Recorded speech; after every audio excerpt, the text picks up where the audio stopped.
welcome you to the No Cap Sports Show podcast, where sports and combos collide. Your host, Fredo, Mo Money, Jay Will, Mills Lane, and Kobe, the co-returner. Authentic, unapologetic, no edits, no cap.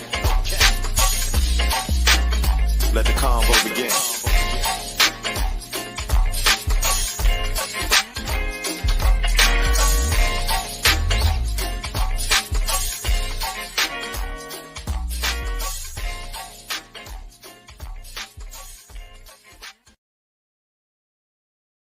To the No Cap Sports Show podcast, where sports and combos collide. I am your host, Fredo. I'm your host, the Cobra. Hey, yeah, we minus two temporarily viewers and listeners out there. They'll be joining us momentarily, man. How you doing, bro? Man, I'm doing good, man. Just, pushing forward. You know how it is. Summertime on the horizon. So, hey, it's that time. I'm like I told you behind. I'm really feeling the headset, man. I might have to get me one of them joints, man. Yeah, for real. My 80s, 90s Janet Jackson vibe. How about did that joint come with a dance move or something? Yeah, I can't sing, so this for all the lip syncers. They get on stage with these joints. not the lip syncing 2000s. Hey, anytime you see a performer with the set, you know what it is. Milli Vanilli, baby. Them niggas ain't singing shit. Hey, man. That's what's up, man. Hey, I had a funny story the other day, man. One of my colleagues was saying, I don't know, I don't be keeping up with a lot of things, man. Colleague said, yeah, man, Fred, so how you feel about AI? Now I'm like, shit, that's one of my favorite damn players ever, man. Shit, I'm doing my whole entire soliloquy. Man, he got a heart of a lion and stuff like that and everything. I'm talking about artificial intelligence, man, taking over. I'm like, bro, you don't be calling no artificial intelligence AI, man. That's the only damn AI I know, man, for real. But I did feel a little embarrassed, though. I was like, damn, Joe. Nah, you can't say that to man. AI too or something. We got to come up with something, man. I'm like, damn. You don't say that to no brother, man. AI. Hey, all right, let me ask you this, man, before we get into our NBA talk and stuff like that. Hey, did you get, did Dink reply back? Not yet. But he got everything he needs. So if he see it, he gonna pull up on him. All right, bet. So let me ask you this, bro. Did you see the Lomachenko Haney fight this past weekend? I did. I did. I don't think that I agree with everybody else's opinion that it was that he was robbed. I don't. I do think that the scorecards was way off. You know what I mean? It definitely should have been a split decision or a draw or something like that. Okay. Ebony Thomas. What's up? Ebony said Kobe sound like he underwater. Turn the volume up a bit, please. Whatever. Hey, don't be a hater all your life. Exactly, man. Not too many people got those type of headphones, Ebony. Stop hating. For real. Those are Janet Jackson 2000, Slim. That's right. Control. Yeah. Okay. So you think Haney, you like the decision that Haney won? I mean, I thought it could have went either way because Haney did dominate in the first half of the fight, and then Lomachenko, I think, dominated in the second half of the fight. I wouldn't have had heartburn if they would have said it was a draw. You know what I mean? And matter of fact, I think a draw would have been the best decision for that fight. I don't think Haney was a clear-cut winner at all in no way that you look at it. But those scorecards was, that concerned me. That One, that I think it was what 116 to 112, man. That Yeah, was yeah, very yeah. disturbing, bro, to say the least.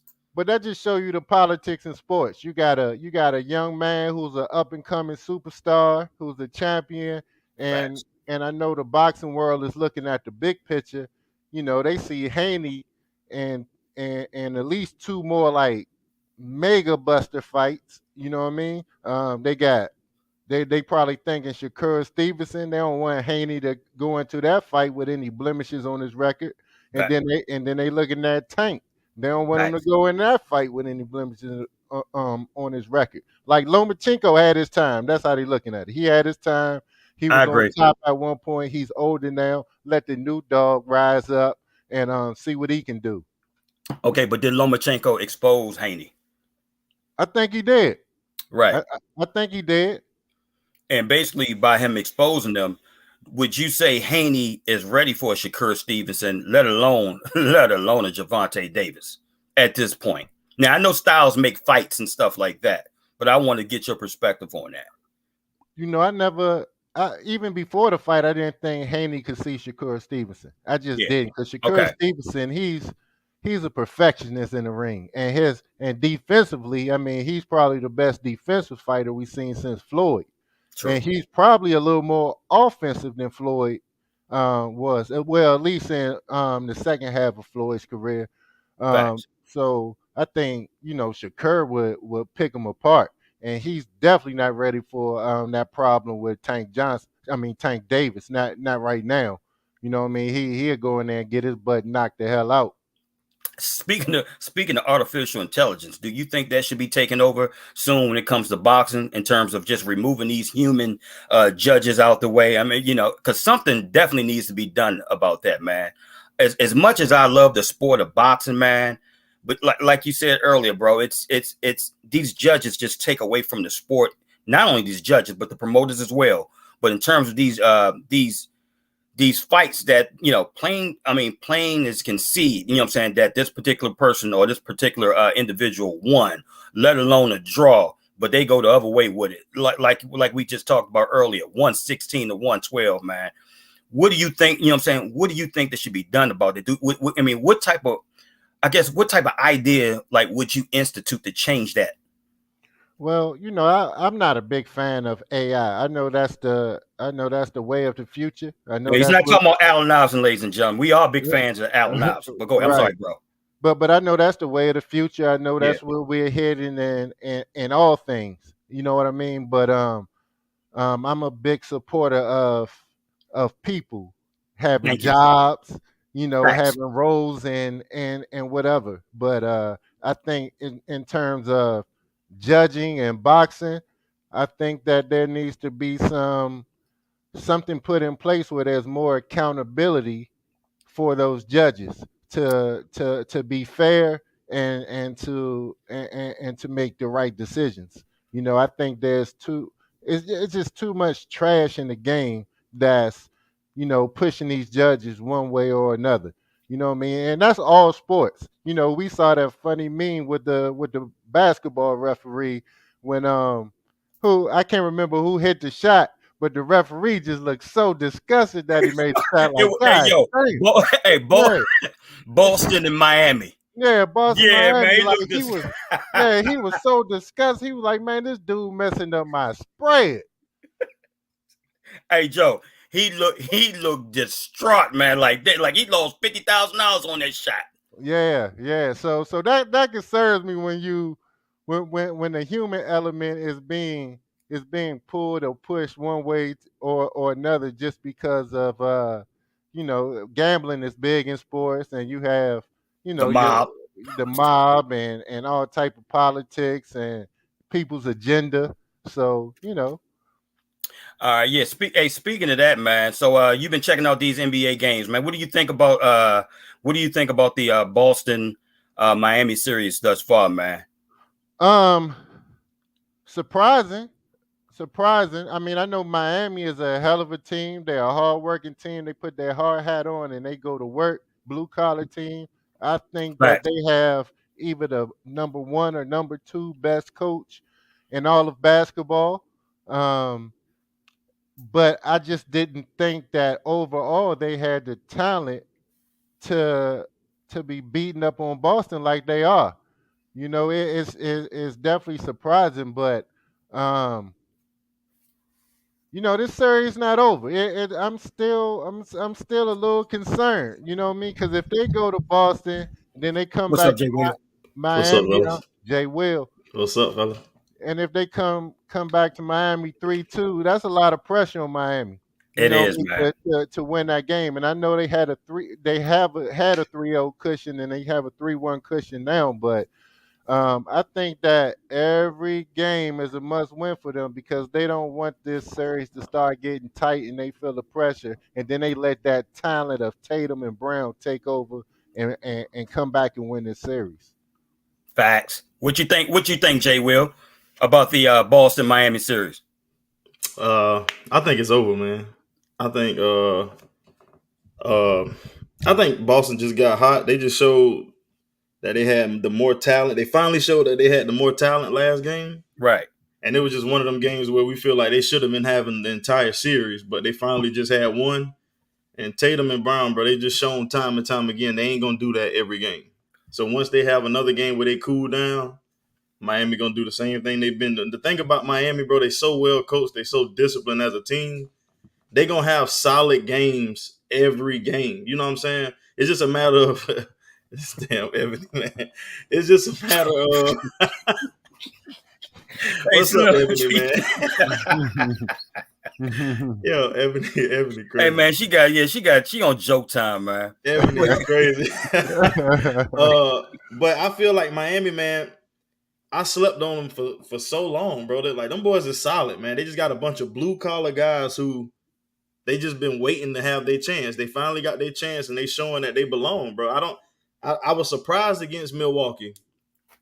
I wasn't so surprised against the Knicks, bro. Like, after I saw how well they played against Milwaukee, like even on the road, even in Milwaukee, when Jimmy had 58, like them role players, Vincent and Caleb, them boys can hoop, man. And they some dogs. They basically playing with house money. You know what I'm saying? Like they got nothing to lose, so they just gonna go out there, play hard, and if you slip, they gonna beat you. So I feel like Boston will probably win the next one, but when they go back to Miami, it's gonna be one of them close games. And if you let Jimmy Butler keep it close, he gonna ice you. You know what I'm saying? It seemed like Tatum and Brown just ain't got over that hump yet of just being a dog when they need to be. They just got hot last game, so especially Tatum. It's something about that Miami Heat coaching, man. They, as much as I hear about it, I mean, hey man, that thing is real down there, man. It really is. Pat Riley has got something established down there, man. They were saying, I heard something the other day in terms of like you got to have a certain amount of body fat, you know what I'm saying, in order to play. Like I was like, what? Body? You got a certain amount of body fat. I was like, that's crazy. Yeah. Shout out to them, man. Also, shout out to J. Cole, man. I heard something the other day that J. Cole put a bug in Caron Butler ear to bring in Caleb Martin. Really? Yeah, man. Yeah, because he had played with Charlotte. I think Charlotte had waived him. And like I say, he's out of the league for a minute. Both of them did, right? Didn't both of the brothers play for Charlotte? I know. I know Caleb did at least. Did. Yeah, you right. It could have been both, bro. What's up, Mo? Yeah. What's going on with y'all? Y'all can hear me? Yeah, we good, bro. We good, man. How you doing? Man, I'm outstanding. Yeah, we just talking about this Boston Miami series and stuff like that.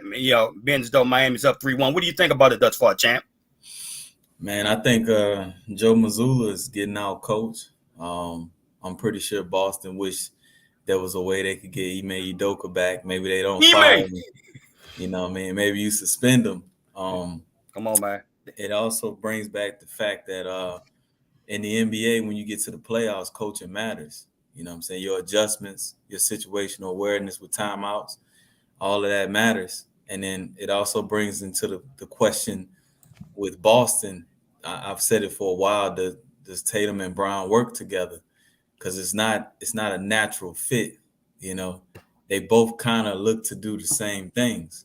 Right. Offensively and defensively, I think they're both a little overrated when it comes to their defensive prowess. I don't think they always live up to what they're capable of doing. I think if they both focused in on the defensive end, especially Jaylen Brown, I think he could be a top 3 defender in this league, but he doesn't. You know, a lot of times he wants to show everybody that he can score as well. Right. And then my last point on that is, you can't be Jaylen Brown and want $300 million, and then you Yo, Ebony is yeah. Hey man, I'm sorry. Yo, Ebony got jokes for everybody that pop on tonight, boy. Hey, Ebony, man, get off. Hey man, get off this joint, man. For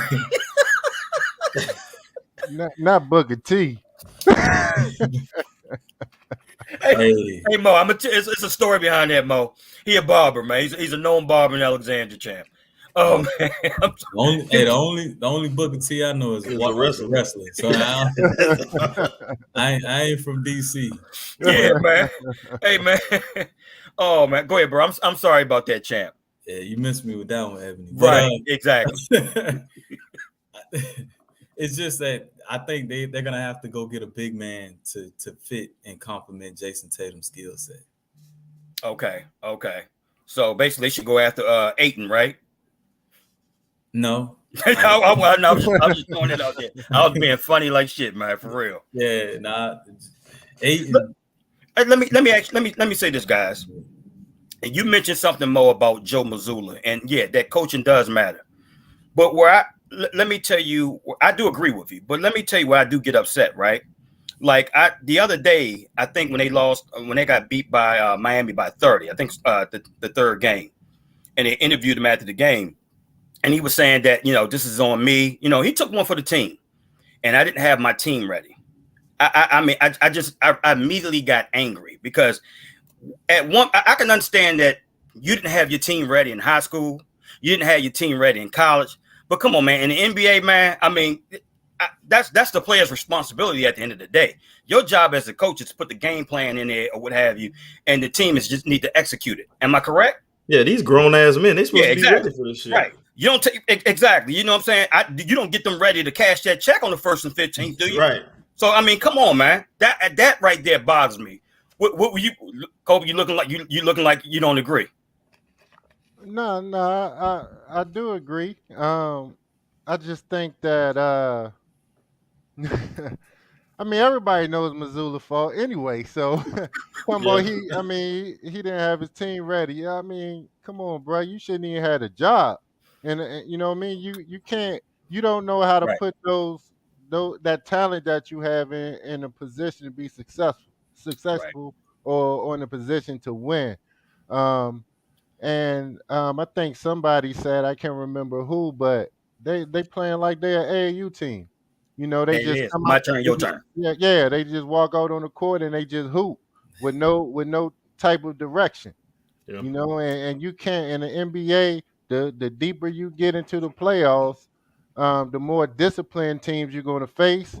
The more seasoned coach you're going to face, and it's going to show. Your team is going to get exposed, and that's what's happening in this Miami series. Because, like I said before Jay and Mo came on, I think Spoelstra is the number 1 and number 2 coach in the league in my book, in my opinion. He's an excellent coach. I agree. And that's where the series is being won, on the bench, not on the court, on the bench. Right. Because I mean, you're right, bro. I mean, Miami is playing with Miami has 4 undrafted players in their rotation. Yeah. Mm-hmm. Let's sit back and marinate on that for a second, guys. They're playing with 4 undrafted free agents, man. Yep. Where they do that at, man? Yeah. Come on, man. I mean, gosh. I mean, that is a tribute to what we just talked about earlier, man. He coaching, man. Yeah, for real. I think Eric Spoelstra is a great coach, but at some point, the NBA got away from building teams around a philosophy. When we watched basketball growing up, especially in the 90s, early 2000s, certain teams, certain organizations had certain philosophies, and they would draft and they would look for free agents to fit that philosophy. The NBA, at a certain point with these super teams just started putting anybody together. Not everybody can work together. You have to have skill sets. You have to have overlaying. And I said that 2 years ago. I thought that the super teams were dead. You did, bro. because there were so many organizations building their teams the right way with inside out. You look at Denver, they built the inside out surrounding Jokic with shooters and intelligent players. You look at Miami, there's not a person on that team that can't guard their position because that's always been the Heat culture. You know, so except for Kyle Lowry. Kyle Lowry, he give it to you for 5-10 minutes, but he 35, 36. He's savvy as hell, though. He can't give it to you like he used to. He's just too old. You know what I'm saying? But he still tried. He tried. Yeah. Let me ask you guys this before we transition into the Lakers or what have you, and then I'm gonna go ahead and let you flow. I'm gonna let you go ahead and flow, Jay Will, because I know it's something that you need, something that you want to go ahead and put out there in the atmosphere, or what have you. Let me ask you this, guys: is a situation where we need to start having different conversations about Jimmy Butler? Because, I mean, is he a superstar? Is he a superstar? In your opinion, and you giving me a nod, Jay Will. No, he's not a superstar in your opinion. Only reason because I feel like he take too much games off and time off during the regular season. I mean, I feel like you got to be there. I mean, I get it. You there for your team in the playoffs. Do we need to take a look? Okay, then let me ask you this, bro. Okay, now that you said that, so do we need to change how we look at the game then? Because regular season, I mean, that shit, I mean, is that all for nothing at the end of the day? It's all about the playoffs at the end of the day. And for some reason, he always show out in the playoffs, man. Absolutely, but they still ain't won nothing. So I mean, it does matter then, because your team could be in a better position come playoff time. You wouldn't have these tough roles if you play more in the regular season. Okay, they ain't won shit. If they've been winning, then you'd be like, okay, well, shit, it don't matter about the regular season here. That motherfucker take them to the championship and they win. I'm gonna say, yeah. The definition of a superstar for me is this guy or girl, because you look in the WNBA as well. Right. Are they marketable? Are they accountable? And are they reliable? The way that we view the regular season in the NBA is changing. Like, nobody's playing 82 games anymore, especially with them talking about having an in-season tournament, them talking about the play-in. The name of the game has changed, right? You're going to have to play like 60 games if you're a superstar these days in order to be fresh for the playoffs, right? Because of the way that they're playing now, especially with the play-in tournament coming. So does Jimmy Butler check all the blocks to be a superstar? Is he marketable? Is he reliable? And is he accountable? Exactly. And impactful, right? So I guess the impactful is reliable, but yeah, because he's impactful. Yeah. Especially when it matters. What you think, Cobra? I would lean towards that he is a superstar because what we always say, superstars are made in the postseason. Yeah. And that's when he comes alive in the postseason. And it's not like his regular season is trash. I mean, the dude was second team all NBA.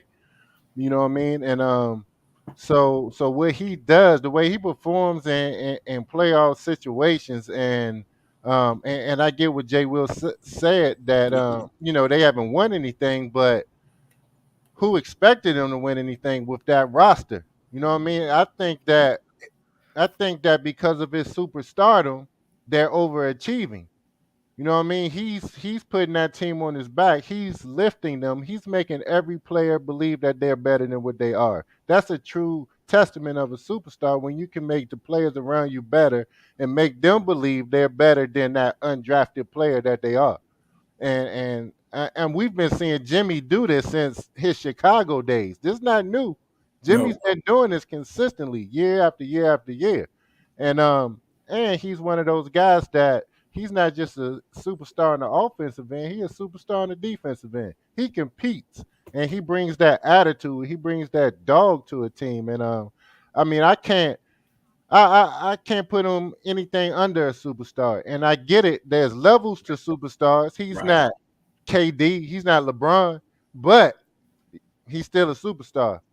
See, I think I just look at it differently. So I label Jimmy as an all-star. When you start saying superstar, to me, that's like the elite level of guys in the league. Like who, bro? Superstar, like Kyrie Irving? I'm thinking Joker. I'm thinking Greek Freak. I'm thinking KD. He ain't them guys. You know what I'm saying? So when you say he come through in the clutch, he come through. I get that, but when you say superstar, when I think superstar, I'm thinking of like Kobe said, it's levels. I look at it differently. I don't got levels of superstars. Okay. I got you a superstar, you an all-star, you a good player, and then you just role players. A superstar is the Steph Currys, the Damian Lillard. Like those are the elite level guys in the league that I don't think Jimmy Butler is better than. Yes, he's a great competitor, but like Kobe said though, he's been doing this since Chicago and Minnesota, but he wasn't a superstar then.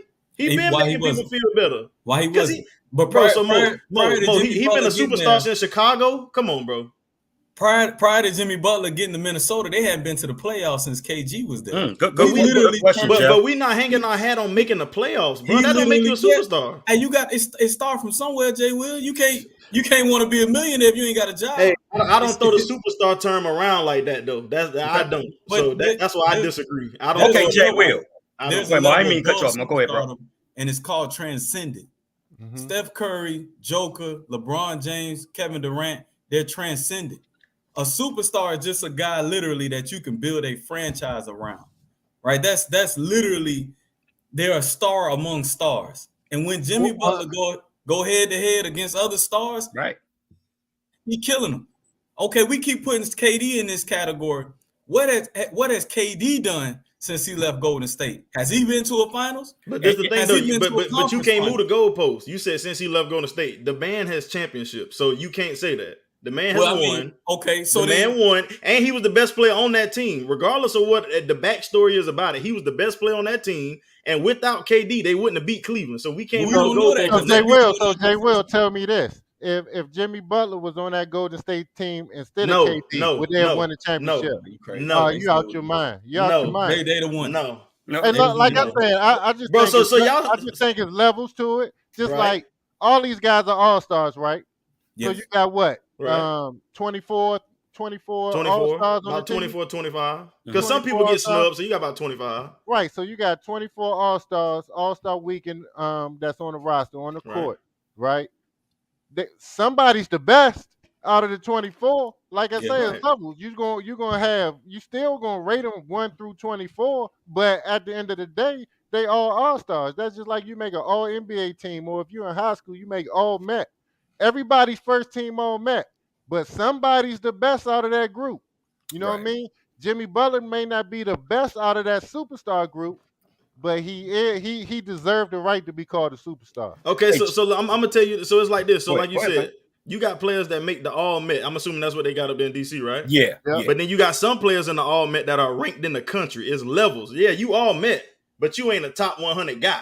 You an all-star, but you ain't no superstar. You ain't at that level yet. Hey, maybe you that's a good point. That's a good point, Jay. But you ain't top in the country though. It's levels. Yes, that's a good point, Jay. You are all Met, but you ain't one of them guys though. That's Jimmy Butler. He's an all-star. He's good, but he ain't one of them guys though. He ain't one of them guys. So could you build a team? Could you build a team? I wouldn't build no team around Jimmy Butler. Okay, all right. So Jeff Smith, to answer your question, Jay Will wouldn't build a team around Jimmy. I would say to Jeff that you got to say yes because look at what we seeing now. You don't think Miami built a team around him? They about to be in the finals. Again, you can build a team around him. You build the right team around him. He was in the finals 3 years ago. In the bubble. Again. But I mean, Jay Will got an interesting point as well, man. I get where Jay Will coming from, but you gotta get that man his proper due because he's shown day in, day out that he can play with the best of them. It doesn't matter who it is. It doesn't matter if it's KD, LeBron, whoever his matchup is.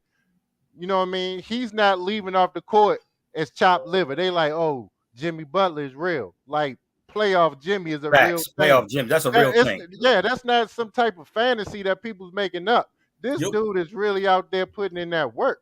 Yeah, and your character play a part in that as well, man. Like we forget about that sometimes. When you a superstar and you talking about his levels, there are certain guys that you name. I personally wouldn't build a franchise around him. If you my superstar, I need you to be that guy that's accountable and gonna hold other people accountable. Some of those superstars can't do that. They have to have other guys to do that for them. Jimmy Butler is that guy. You're not gonna show up on his team and not put in work. He will hold you accountable. That is a key ask Minnesota to being a superstar to me, because Kyrie Irving, I've been took him out of that box. So let me ask you this, guys. Does that say what does it say about the Sixers, man? They chose Tobias Harris over Jimmy Butler. What does that say about the 76ers? Do you think they regretting that now? Absolutely. They regretting it now, but at the time, it wasn't like a unbelievable decision they made because Tobias Harris, he got busy. He was a good player. He's a very good player. And him and Jimmy Butler wasn't that far apart entering into the league. Jimmy Butler just took that next step that Tobias didn't make. Okay, me personally, I'm not gonna say I thought Jimmy Butler was far ahead of Tobias Harris, but I thought he was way ahead, in my opinion. In my opinion, guys. So let me ask you this, guys. Lakers and Denver. We already know Denver swept them. Joker was a problem. It made me think about you, Mo, when you said, man, the NBA is changing, man. All these super teams and stuff like that, bro, that's about to be obsolete. And I'm looking at it, and you're right, and I'm seeing teams like Miami Heat and the Denver Nuggets and stuff like that, you know. And like, bro, you were right, bro. You spoken in existence a while ago, man, and it's happening right now before our very own eyes, man. So what do you guys think about that series or what have you? You know, you got LeBron talking about retirement. What are your thoughts about that? LeBron ain't retiring, bro. Man, he's doing just what Ron hate him for, bro. He trying to control the narrative and do all that dramatic bullshit, man. Right. I mean, it's smart business from LeBron to say that because now you hold the franchise accountable. It's like, all right, if you don't make the right moves and you don't make the right moves on the chessboard, that's the only card LeBron have. Right. He's a free agent. Is he a free agent? Nah, he signed no, but he can retire. He got one more year, don't he? Yeah, he can retire at any moment. So if you want Kyrie Irving or you want something to be done, you have to put that narrative out there to the franchise. Like, hey, if you don't move the way I need you to move, I'll retire, man. I don't see Kyrie Irving going there. I can't, man. In this world, I can't ever say what I won't see because I never thought I'd see a world where you got KD and Kyrie Irving and you can't get out the second round. So I don't know what you'll ever see. Well, that was due to injury. Yeah, I mean, come on, we can admit they that. was beating the dog shit out of Milwaukee, bro. Come on now. They was together you know they for 3 was going years, through. You know they was going through Milwaukee like it wasn't nothing. I'm not bro, trying they to beat hear Milwaukee by come on, Mo. I'm not trying to hear no woulda could.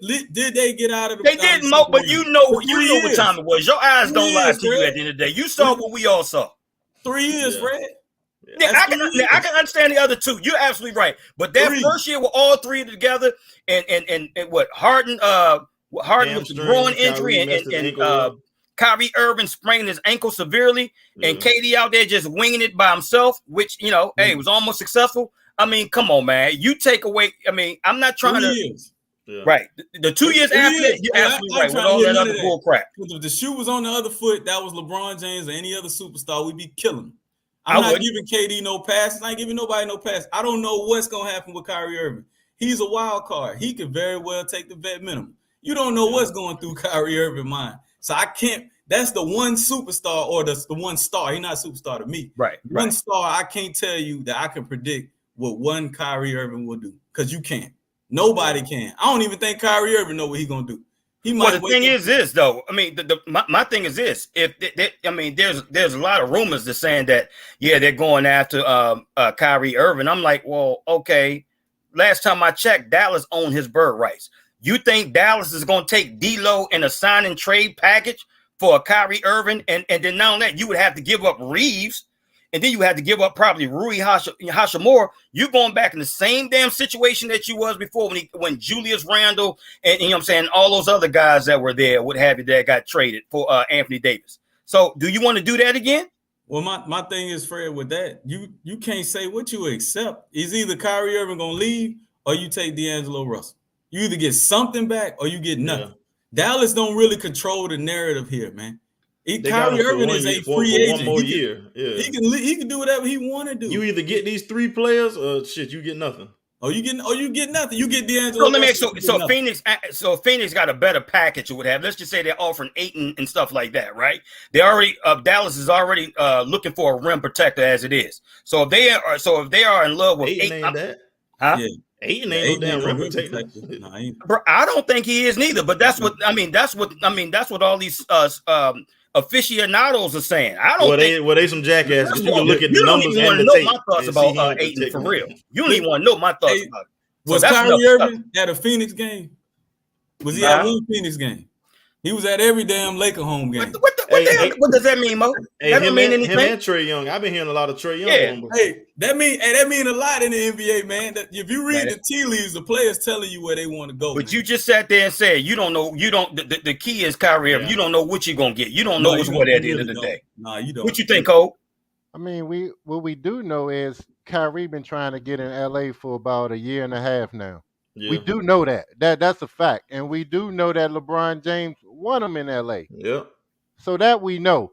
So whether or not the Lakers and Dallas can have some behind closed doors meetings and make things work to get Kyrie to LA and get Dallas proper compensation for Kyrie, that's the unknown factor. But we do know Kyrie wants to go there, and we know LeBron wants him there. It's just are the GMs, are the owners gonna work something out to make it happen. I heard Brian Windhorst say that there have been discussions and that the Lakers can actually get it done and move some pieces around and also keep Austin Reeves. Yeah. So Yeah, so I did hear that conversation. So we'll see. I don't believe that shit. Yeah, I don't man. believe that shit. I don't believe that I shit. think that the Lakers badly needed Kyrie Irving. For sure. You know Yeah, what I mean? hell yeah. Yeah. And I think Kyrie Irving needs to be there. He needs to be with somebody that's going to hold him accountable. You know what I Okay. mean? So what happened? So what? and Okay. So LeBron has LeBron, to be able to do LeBron that. almost 40 years old, bro. So LeBron, like I said, LeBron is falling off. You know what I'm saying? By the parts right now. So and then you can't rely on AD. So it's gonna be the same. Mo just sat there and explained to us, man, in terms of, hey, man, how the actual team is taking over, all 12 guys. Your team is doing the very opposite again. You're trying to get all these parts in these pieces Nah, to that's go not the please opposite. LeBron, and it's the same situation Nah. over and over again. Nah, getting Kyrie is getting a guy to where LeBron can now be a bona fide second option on the team. He don't have to take on all the ball control or duties. a third option. Yeah, Yeah, third. Like, because with D'Lo, you not letting him control your whole game. You can give Kyrie the ball. But you're depleting let your LeBron- team, though, bro. No, you're you're depleting not. your team again, you right? say- No, Look, not look, D'Lo I to got Kyrie. They We- can we do it talking without about a depleting player- their team. Yeah, player you- for a player, Fred. We not You just depleting swapping, the team. like, regardless of the picks, and but like, they was talking about we might give up Malik Beasley and Troy Brown with D'Lo and a pick. Bro, you giving up two guys that you can easily go replace in free agency, Absolutely. and you swapping at the I end gotta of look the year, this shit up, man, because I know you're something. I swapping know D'Lo. something with the. Okay, I know something took place in terms of the collective bargaining agreement recently. No. All you doing is Okay. swapping D'Lo and Kyrie and giving up Troy Brown, Beasley, and the damn pick. You Okay, giving up so four for one. okay, right. But if I'm Dallas, right, and if I don't want D'Lo, then what? Then Kyrie, you, so well, you're then you get nothing. saying, so you're saying that LA, with all the players that they have on their roster currently, they can go ahead and still take on Kyrie.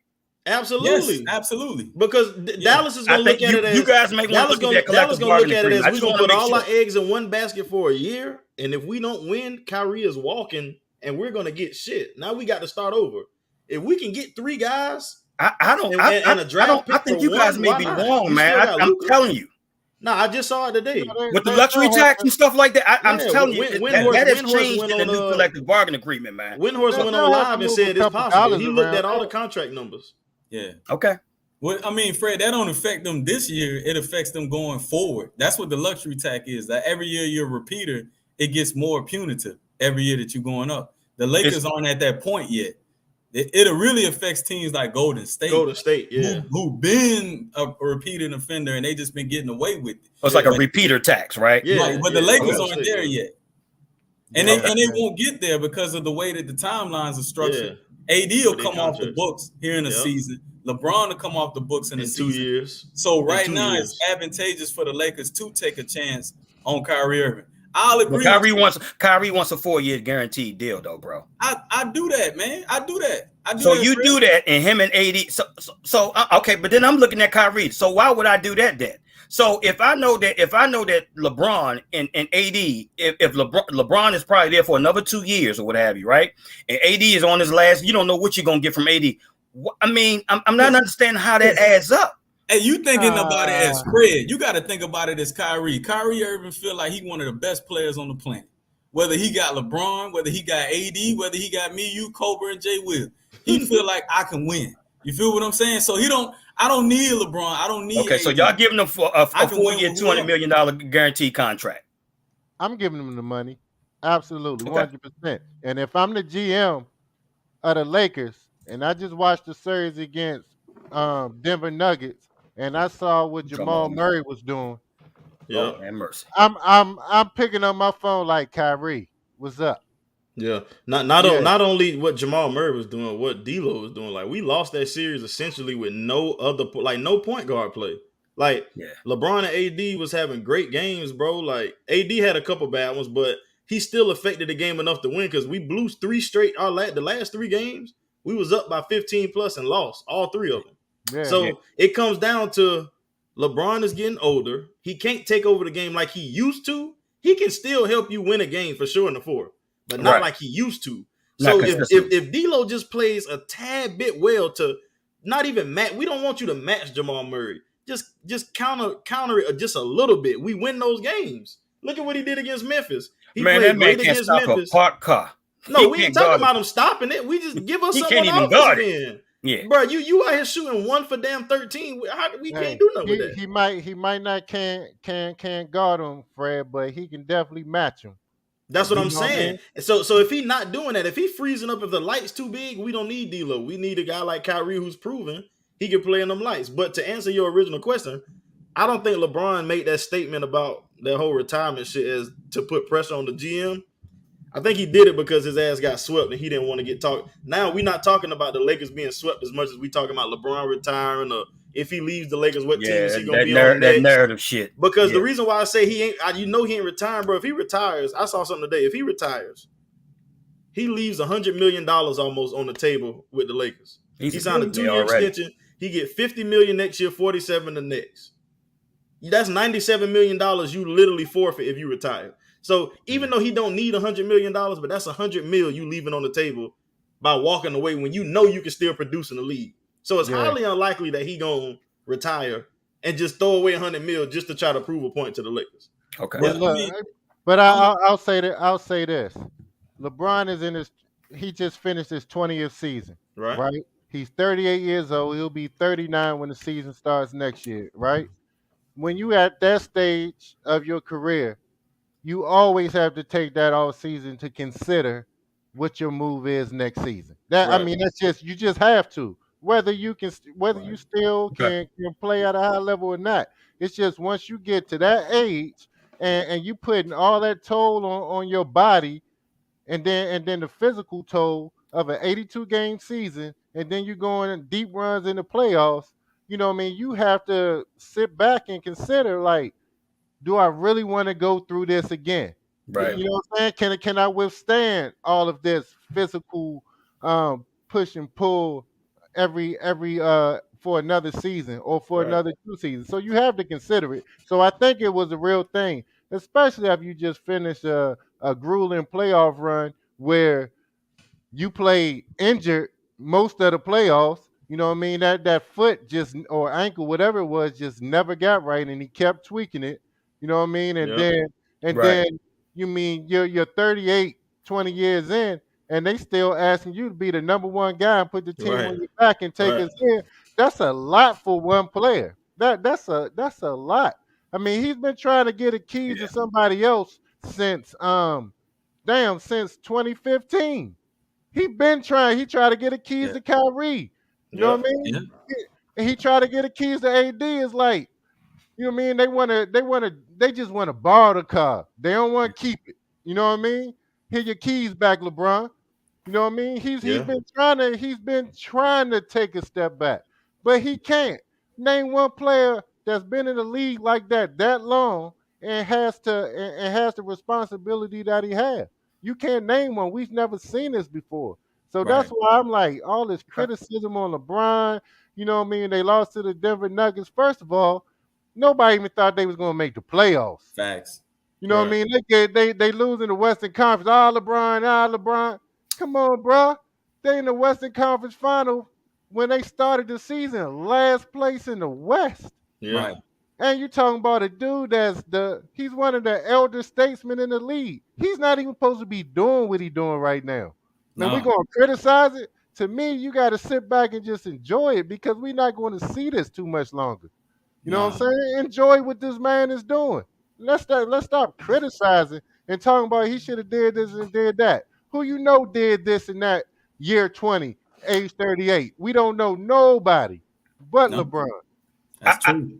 I'm not, bro. I agree with everything that you said, man. Look here. I'll tell you this every time we see each other, bro. I'm not. Yeah, LeBron James is not my favorite player. Okay, he's probably my all-time great off the court. I love what he does off the court. Now, I'm not stupid. I do know that he's one of the all-time greats, and I'm pretty much handing you an alley-oop, Jay Will, from there. Look, because ever since that series ended with Denver and that sweep, there's been a lot of talk in terms of, who the GOAT is and all this other stuff. It's all subjective. It's all opinionated. There's no need for people to get upset.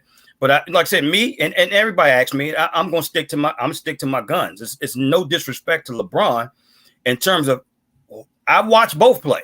Okay, I watched Jordan play. I watched Jordan play in 80. I mean, I've been watching Jordan play since 82, since he destroyed my Georgetown Hoyas in the championship game when he hit that last shot. So I followed him ever since. I'm not a fan of his, but I ain't stupid. I know what my eyes saw. And to me, he is the best. He is the best NBA basketball player that I've ever seen in my life. And there's nothing that can change that whatsoever. Go ahead, Jay Will. 100%. I get you. I don't even know how to bring it in, man. Y'all know what I sent y'all the other day about Nick Wright saying that Jordan was a loser before Scottie Fuck Pippen. Nick Wright. Fuck Nick Wright. But go ahead. I'm sorry, bro. I get it. He's a bona fide Jordan hater. But like I asked you, if all of those stats that he named are true, that makes him a loser. If anything he said was a lie, then cool. But if okay, so I'm gonna read to you what he said about Jordan. He said Jordan was never made it out of the first round. He was 1-9. That was his record in the playoffs. He was 1-9. Never finished the season above 500. Yeah. Never ever beat Larry Bird in the head-to-head matchup before Scottie Pippen. If all of that is true, that makes you a loser. I don't care how good you are. You're a loser. Nick Wright don't know what he's talking about. Is that true though? Is that true? Whoa. Hey, context matter. No, hold on. So check this. Go ahead, bro. Let me fall back. Go ahead. So check this out, right? Wembanyama about to come in the league soon, right? You expect Wembanyama to beat the Golden State Warriors? Thank you. Do you expect Wembanyama to beat the Denver Nuggets? Thank you. There is a maturation process that has to happen. That Celtics and those Lakers teams were all-time teams. And Detroit Pistons. Okay, and but you pinpoint one thing. What about never finishing above 500? What's that? What you mean he never finished above 500? What is Nick Wright talking about? So that's not true. It's not. That's not true. So the Bulls finished above 500. Yes, when the Bulls lost to the they lost to the Celtics in '86. Yeah, I think they got swept by the Spurs. They got swept by the Celtics. Was it? He was in 86. Yeah, when he dropped 61. When he dropped 61 in that. Yeah, that was 86, bro. Pippen was in the same draft with David Robinson. Yeah, Pippen came out the year after. He came out 87. But and then too, Jay Will, let's they lost to the Celtics in '86. But here's the thing, Jay Will. But look, that don't mean that he had an over 500 record because he was in the playoffs. Okay. I looked it up. He didn't. But you said he finished above 500 before Pippen. What years did he said he didn't have over 500 record? Before Pippen got there, Michael. That was only 2 years. 84, 85, 86. Okay, 3 years. And like Mo just explained, Jay Will, this got nothing to do with you. This is basically in response to Nick Wright. I can't stand that dude, man, for real. Just if you're gonna speak facts, speak facts. The fact of the matter is this: Jordan came in '84. Jordan is playing with what? Orlando Woolrich, Reggie Theus, Dave Corzine. I bet you can't tell me who Dave Corzine is. Right. So I do. Dave Corzine, my man. No, like for real. It was basically Michael Jordan and the Miracles and stuff like that. He broke his ankle the first year. I think he did come back in the late later on that year, what have you. Okay, that's a wash. 85, that's a wash. 86, which is his third year or what have you, they made the playoffs. They played against the Boston Celtics. Boston Celtics swept them. He dropped 61 against the Celtics, and there it is. His career was pretty much on the horizon. Basically, I'm saying this, Jay Will. back in those days, man, there were legitimate teams, man. It's like you had to go through these teams, man. It's like the hand of baton, like Magic and Bird. You have to put them two together, right? Magic and Bird, LA, Boston, and then you had Detroit. He had to get through those teams to, you know what I'm saying, to get ahead, which he eventually did. This doesn't exist now because everybody, you know what I'm saying, it doesn't exist now in this day and age. They're not dominant teams as it was back in those days. So that's why I'm like, in what context is Nick Wright talking about? Right. That's the only thing I'm saying, bro. Right. Well, and it still existed in the early 2000s too, because you had the San Antonio Spurs. It did, bro. My bad on that. You're and the Lakers. My bad. And the Lakers, it still kept going on until LeBron broke the mold. LeBron broke the mold. He broke the matrix, and after that, it hasn't been fixed. It's kind of correcting itself now. But prior to LeBron leaving Cleveland, the franchises stayed together. You just kept building around this superstar. And if they had a mob and they had a squad, good luck. It just wasn't your time. Right. You know what I mean? So it was just a different era. But the other thing that Nick Wright, I don't like it when he tries to paint the narrative against Jordan, because here's the thing, man. It's hard to measure impact and errors, man. Like, it's hard to measure. Ain't nobody walking around with Eldon Polinese shoes on, man. We walking around with Jordans. So obviously he affected the culture in multiple ways. I don't believe LeBron James get to $1 billion without Magic Johnson and LeBron and Michael Jordan. That part right there. So you gotta pay homage at every level. There might not be as many African American players in the NBA if it wasn't for Bill Russell. Right. You know what I'm saying? So at every level, we gotta stop. Jay Wilson, I'm tired of you. He ain't like what you said, Mo. He just disappeared. You gotta stop. You gotta stop shitting on the generation that came before you. You do. You understand what I'm saying? I mean, it's just fact. We could take whatever you want to do. There's a better version of Kobe out there right now, because Kobe either did things right or wrong, and somebody learned from it. Yeah, but I'll say this, Mo. A lot of the Nick Wrights of the world, they come at Jordan like that because of the Jordan supporters. How first they lift him up on a pedestal like he's Jesus Christ, and then two, the way all of the big wave of criticism that LeBron gets, and it is only because of Michael Jordan. If it wasn't no Michael Jordan, nobody would criticize LeBron about anything. That's People true. Just don't like the fact that we want to compare somebody to Mike, or somebody saying that somebody is better than Mike. And because of that fact, every little thing LeBron do, they tear him down.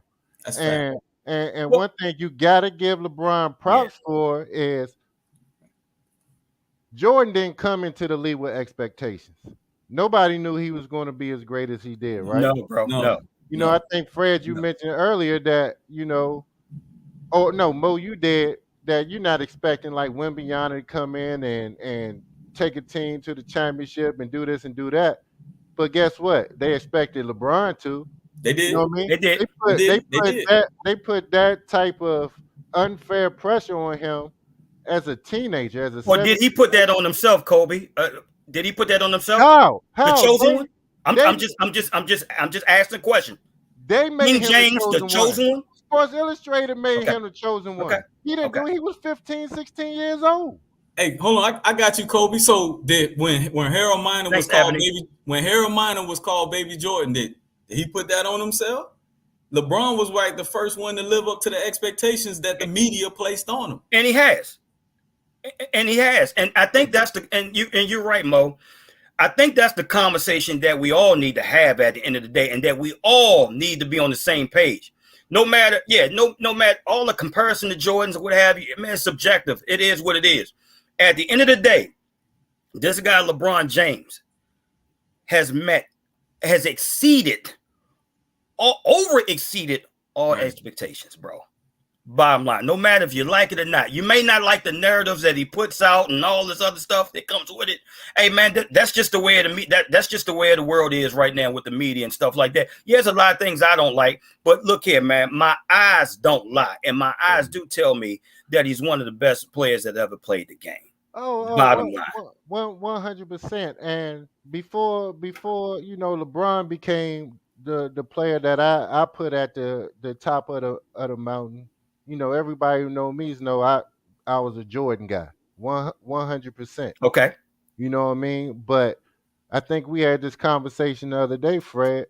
My thing is, I hate the narrative that um, everybody eats during in the LeBron era. Nobody ate in the Jordan era.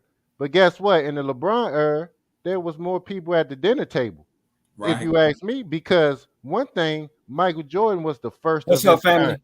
Michael Jordan was the first of his kind. You talking about a 6'6" shooting guard with a 40-something inch vertical who was skilled, and there was just nobody on the court. I don't care who it was, even the two Ooch. greatest players in the game at the time, Magic and Bird, athletically, speed, quickness, they couldn't tend with somebody like Michael Jordan. No, He was No. the only he was they the he was a admitted it.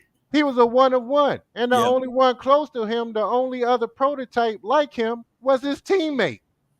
But hey, real talk though, man. This is why I stopped doing it. Yeah, man. We don't compare times when people didn't have the internet to when they was walking around with no shoes on. Why do we do this in sports, man? Of course, everything has to evolve and get better. Evolution, brother. Evolution. You see what I mean? Right. Like by the nature of evolution and the way that humans evolve, of course the next generation is going to be a little better, right? Right. They're gonna eat, train. Jordan put the book out there. He put a blueprint out there how to train, right? So now, if you're a basketball, you're a hooper, you're gonna take those tactics and you're gonna train like Jordan, right? Mm-hmm. LeBron has put the blueprint out there.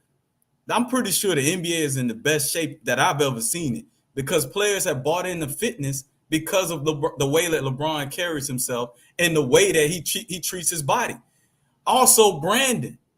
You don't see too many NBA players get in trouble off the court like we used to see with the Jailblazers and all of that back in the day. You know what I'm saying? Because they understand that they have to protect their name and image and likeness. LeBron put that to the forefront, right? So you're going to get better products every generation. I'll say it right now, man. If it wasn't for Dr. J, I don't think you see this version of Michael Jordan. There was a time in the NBA prior to David Thompson, Dr. J, where they didn't even want players to dunk. No, it was a cocaine league back in the day. Yeah. them players was coked up, man. And they was fighting for You their better life. thank Magic and Bird for saving the league, buddy. Yeah. For real. Oh yeah, 100%, 100%. Let me say this, guys. Here's my thing, man. I don't look at it on the court, man. I look at it as a 16-year-old prodigy, right? High school prodigy. He was this and that, and as I stated earlier, he pretty much met every expectation. Absolutely, overseeded. You know what I'm saying? My thing is this. Then I look at it from the outside of the court. High school sweetheart, got 3 beautiful kids. Got 3 boys, you know what I'm saying? 3 of his best friends and stuff like that. He put them on and stuff like that. That's success just within itself, man. I mean, you know what I'm saying? I admire that. That's why I always say, man, yeah, he's not my favorite player. He's not, he's not my cup of tea or what have you. He's my favorite player off the damn court, if any daggone thing. But again, I'm not stupid enough to sit up there and say that he's not one of the greatest of all time. Bottom line, he's one, and the key word is one. But my thing is this: why we don't have this type of these type of conversations about Kobe? Like why we don't put him in the? Keep it real. And if I was at home tonight, y'all know I got Kobe's my favorite player, right? Because for what Jordan is for you, that was Kobe for me. Because I chronicled him from the time he came from Lower Merion High School to get drafted. This is keep it real with Kobe, right? And I love him. But he's not on that level from day one with LeBron James and Michael Jordan. Kobe Bryant utterly sucked for 2 years. Like he was unplayable in the playoffs, his first playoff. He was not the best player on the team. You can't really ever say that. I'm just keeping it real, Fred. Like there was a time I was heartbroken as a Lakers fan when we got rid of Eddie Jones. Hold on, Mo. Hey, shut up, Evelyn, Champagne King. Nobody tell you to say nothing. She said, Fredo, that sure look like you got your head in the sleeve. Where your neck at? Man, hey, Hey, what Stephen A. still say? Ebony, stay off the weed. Yeah, man. exactly. Put that thing down. Let us Yeah, cook over she here. should have been talking about somebody's neck. Look at that hairdo right there. I'm telling you, man, she like Evelyn Champagne King. Sister Soldier. Come down. But that's what it is, Fred. It's just because like he didn't come in the league and dominate it like some of the other greats did. It's admirable where he became, but if you talking day one out the gate, there's really no comparison with Michael Jordan and LeBron James. And His mentality, Mo, is an all-time great, though, boy. Yeah, absolutely. His mentality is whoo. Yeah, so I look at it in two ways. To piggyback off what Mo said, I look at it as for most of Kobe Bryant's first half of his career, he wasn't even the number one guy, the number one option. That was Shaq, right? That was Shaq's team. And like Mo said, the first 2-3 seasons, Kobe was still trying to find his way. These other guys that we're having these GOAT debates about, since day one, the first day that they stepped on the court, they was expected to lead that team to wherever they could lead them, to some type of promised land, whether it was a winning record, the playoffs, championships, whatever. It was on them to do it from day one. They didn't have time to have 1, 2, 3 years to get their feet on the ground and get acclimated to the NBA game. You know what I mean? And they didn't have the big homies around them to kind of school them, to kind of show them what the NBA life is about. You know, he had Eddie Jones, all those guys around him who was pure professionals that were his big brothers, big homies, kind of showed him the way. Then you got Big Shaq Diesel to kind of just ride on his coattail until it was time for you to take over. So I think that's a reason why he's never included in that conversation. But on the other hand, from a basketball perspective, as somebody who really watches basketball and know great players when they see them, if you critique his game, I mean he's second to none. You know what I mean? I mean, like if you didn't know who he was and you didn't know who Jordan was, and you saw him on the court playing against one another, I'm sorry, man. Yeah, you wouldn't. It'll be a split decision who Pretty you much. think was the best player on that court, right? Yeah, that's Right. You know what I'm saying? And they had the same mentality. Which I'm gonna be real with y'all, man. I'm a Lakers fan, right? Right. That Mamba mentality got Kobe in trouble sometimes. Like let's keep it real. Okay. That's where I separate LeBron because they kind of overlapped in eras. I do things by eras. Okay. Tim Duncan in Kobe's era was probably the better player of the two because of the way that he approached the game. That It was Mamba more of a team mentality, atmosphere with him, wasn't it, though? the Mamba mentality is not conducive to winning basketball all the time. It freezes the other players out the game. Like people forget about that. This ain't high school. Interesting, bro. When you're a pro, right? Everybody wake up. A lot of people preparing. You looking at film the same way. You putting your shot. You want a shot every now and then. Right. This joker shooting 35 shots. Y'all took 50 as a team. You're right. So you heard what Kobe said, right? You heard the saying, right? I wish I could pull a video right now and stuff like that. I think it was Phil Handy, and him and Phil Handy was going back. I think they had a conversation and stuff like that, and Phil basically was basically explaining the story. He was like, man, you know, teammates joking around and stuff like that in practice, not taking it serious. Like, man, how the fuck I supposed to pass from the ball? And they freaking joking around and stuff like that. I loved it. I loved every second of it. I loved every second of that quote, man. Right. So, I mean, but I get it, bro. Being as though that you know what I'm saying, you're a Lakers fan and Kobe fan, you can say that. So I get it, man. But I just wanted to bring his name up, man, because for some reason he's not mentioned as one of the GOATs. And he should be. He really should be. And like I said it again, man, all this talk is subjective, but nobody never seems to bring his name up. It's going to be the same case with KD in a couple years, Fred. You can face facts because what happens is you start parsing out championships. You say Kobe won 2 by himself, maybe 3. That last championship with Shaq, Kobe kind of took over. You know what I'm saying? But for the most part, they credit at least 2 of those championships to the dominance, pure dominance of Shaquille O'Neal. Right. And so through the test of time, right, that narrative is going to be written the same way it's going to be written about Kevin Durant.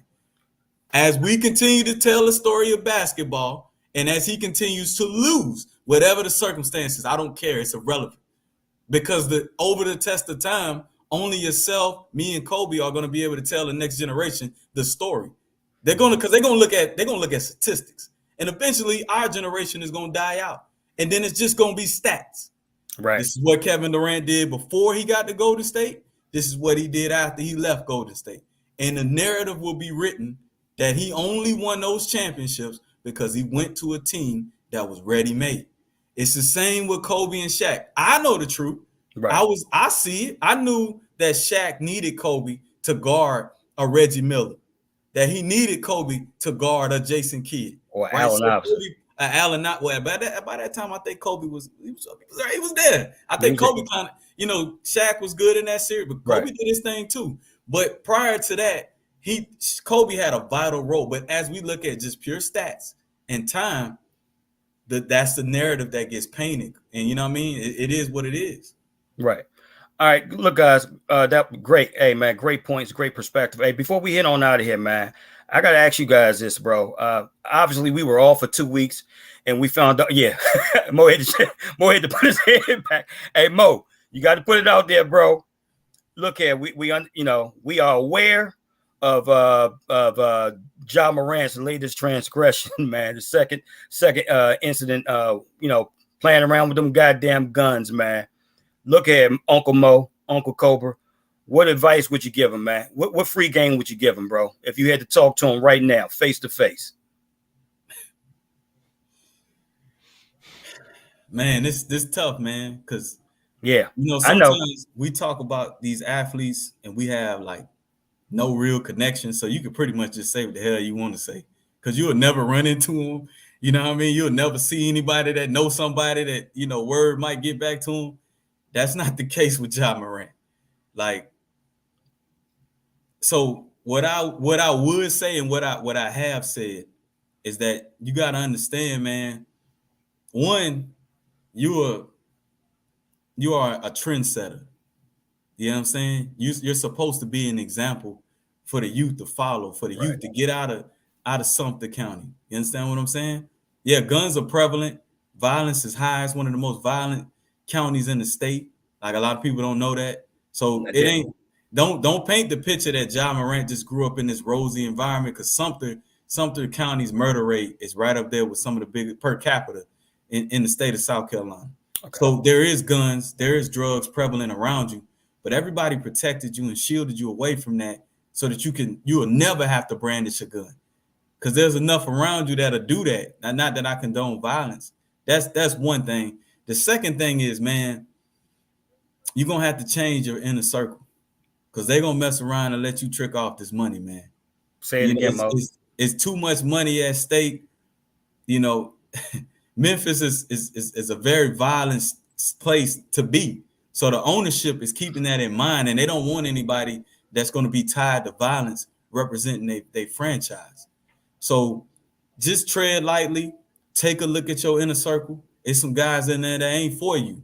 If they letting you ride around with guns in the position that you in, them ain't your guys, man. Get you some new homies, change it up, switch it up, and for the love of God, if you're gonna ride with a gun, don't show your hand. There it is. That part right there. Appreciate it, Mo Money. What you got, Cobra? Like Jay-Z said, don't go with the flow, be the flow. There it is. Saying? Yeah, that's just what it is. I mean, you don't want to emulate gangbangers. You don't want to emulate rappers. They paying their money to come see you. They at home watching you on TV. They looking up to you. They wish they was in your position. Facts. Don't bring yourself down to their level.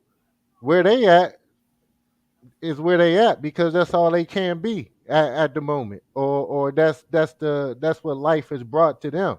But your life has brought you something special, and you can't trick that away. You know what I mean? And I agree 100% with Mo. You got to change your inner circle. You got to have people around you that's forward thinkers, that's positive thinkers, that's looking to build for the future, that's looking to build a brand, that's looking to do something that's going to be that's going to have a generational impact for you and your family and everybody around you in your community. Because what you do, everybody's watching and they're going to follow you. It's another little young superstar from the same county he from watching Ja Morant, and he going like, okay, this what I got to do: make a bucket, throw up gang signs. I'm gonna walk around with a gun in my waistband. You know what I mean? Instead of having a different image, like, oh, okay, this is how you be a professional. This is how you take care of your family. These are the people that you have to have around you in order to be successful, in Facts. order to be a grown man. And I Right. put a lot of onus on his father because his father want to act like a teenager, want to act like he one of the boys, 21, 22 years old, and he's not leading his son. He's not giving his son those nuggets that we expect for a father to give their child. You know what I mean? A lot of you hear a lot of guys say, "Oh, I didn't have my father in my life." He does have a father in his life, but his father want to be his brother or his homie. You know what I mean? Mm. And that needs to change now. His father needs to look himself in the mirror and say, look, I need to save my son's life. You know what I mean? Because right now he's heading down a path that he may not be able to pull himself out of if he don't course correct right now. And the Facts. great little baby said, I got grown man money. I don't have time to act childish. There it is right there, bro. That's a bar within itself, man. Yeah, my thing is this, man, and this is the job. The NBA doesn't need you. They're gonna find the next Ja Morant with or without you, bro. Yes. So they don't need you. You are a disposable, a commodity at the end of the darn day. So you need to straighten up. You need to straighten up fast. Number two, you need to look at LeBron James and his inner circle as a template in terms of what you would probably need to do. Okay, so you may want to go. You know what I'm saying? You may want to look at you may want to look at how LeBron conducts himself, like I said, off the court and his inner circles and stuff like that. You're right. You want to grow the brand at the end of the day. You don't want to take away from it. And last but not least, hey, if he don't get himself together, man, hey, without flashing all them guns and stuff like that, and everything is on IG. Why do you have to press the live fucking button, bro? I'm not understanding. Somebody explain that shit to me. Why do you got to press live? Yeah. For real, bro. You can't do that shit behind the scenes, which I don't condone. You got to press the live fucking button. That's the problem with some of these youngins with this generation, man. Everything got to be on live. Everything got to be on Front Street. If you don't get yourself together, bro, somebody's going to test your gangster. Yeah. And once they test your gangster, it's going to be to a point of no return. That's the only thing that I got to say, guys, about And why you got to hold the gun when you got 50 goons around you? Come on, That's my point. They got the guns. Come on, man. You need a That's fool. my point. He don't have Security is high security. he don't have to. You know what I mean? He don't. But I end it like this, man. And like I said, shout out to the Morant family. T Morant does try to mentor Ja. A lot of their conversation, you'll never hear about it in the media, but at the same time, Ja Morant a grown ass man. Like we all were grown men. If I tell you to do something, if I'm telling you how to walk, you're not always gonna do the right thing because you your own man. You know what I'm saying? Right. Y'all wouldn't be where he was at if T Morant wasn't in that. If he didn't build this basketball court in their backyard. He came back from overseas playing basketball because a lot of people didn't know he was Ray Allen's teammate. Right there at Hillside High School, okay. Right there in Sumter, right? If he didn't cut his basketball career short to honor a commitment he made to Ja Morant's mom, there probably wouldn't be a Ja Morant at this level, him or his sister, Wow. right? However, what Ja Morant got to understand is the energy that you attract is the energy that you're going to get. If you flash your guns, and you trying to live a violent lifestyle or trying to portray a violent lifestyle, no one gangster got to do it. The universe going to balance it out. Mm-hmm. There's going to be somebody or some incident where they already know Ja Morant got guns, so you don't need to fight him. I might as well handle it another way. I hope it never comes to that. Right. But that's usually how that plays out. We've all seen it time and time again. So this is somebody that I personally watched from 8th, 9th grade to become a superstar in America. You did. Guy that was 5'10", 5'11" in high school that grew to 6'3". I hope he really does not trick away this situation, and I'm not reading one day that something happened to him or that he lost it all. So get your shit together, Ja. It's no excuse. Yeah. You seen your mom and dad have to struggle to get where they at. And to get you where you're at right now. Tighten up, man. That's the bottom line.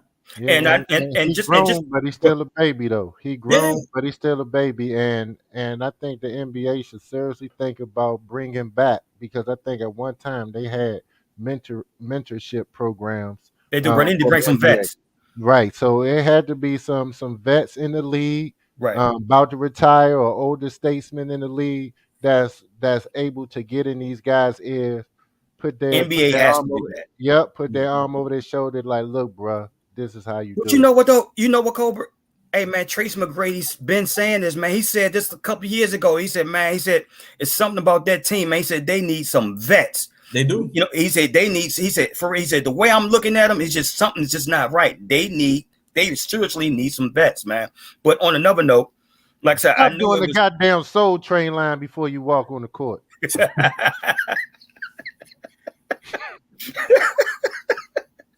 So, but no, I know that they had to do some type of welfare check on him today or something like that. There was a alleged cryptic message that he left on Instagram, telling his family members, goodbye and stuff like that or what have you. So, hey man, whatever he's going through, man, I wish you the best, man. But like I said, this is the best time, bro, to just sit back, look at those four corners in your wall, bro, and just sit back and think how you want to go ahead and project your life going forward. You can change the situation. You're in a good situation. You got the world in the palm of your hands, man. You just got to make a couple of changes and stuff like that, bro, and you'll be on your way. That's it, bro. Hey, with that being said, hey, Cobra, go ahead and get us on out of here, family. Thank you for watching the No Cap Sports Show podcast tonight. We appreciate all our viewers and listeners. Hey, we back again next week, 8 o'clock, same bat channel. Holla at us. We There out. it is. All right. Deuces. No Cap Sports Show There are 4 podcast. fouls on the play. That's why it took so long. Running into With the sports kicker, and number combos 30.